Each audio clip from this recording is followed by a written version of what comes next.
യോഹന്നാന്റെ സുവിശേഷം 1-ാമത്തെ അധ്യായത്തിലെ 46-ാമത്തെ വാക്യത്തിൽ നമുക്ക് ആ സൂചന ലഭിക്കുന്നുണ്ട്. നസറേത്തിൽ നിന്നും എന്തെങ്കിലും നന്മയുണ്ടാകുമോ എന്നുള്ളൊരു ചോദ്യം ഇതുമായി ബന്ധപ്പെട്ടാണ് നാം കേൾക്കുന്നത്. പൊതുവിൽ നസറേത്തിനെ കുറിച്ചുള്ള അഭിപ്രായം അവർ ധാർമ്മികമായും സദാചാരപരമായും വളരെ മോശപ്പെട്ട ജീവിതം നയിച്ചിരുന്നു എന്നാണ്.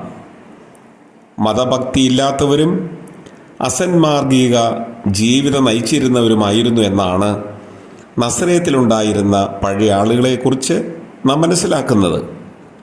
അവരുടെ പട്ടണം ജാതികളുടെ പട്ടണങ്ങളോട് ചേർന്ന് കിടന്നതിനാൽ അവർക്ക് പുറജാതികളോടായിരുന്നു കൂടുതൽ സമ്പർക്കം. ഈ വിധത്തിലും നസറേത്ത് വളരെ പ്രത്യാശയില്ലാത്ത ഒരു പട്ടണമായി ഗണിക്കപ്പെട്ടിരുന്നു.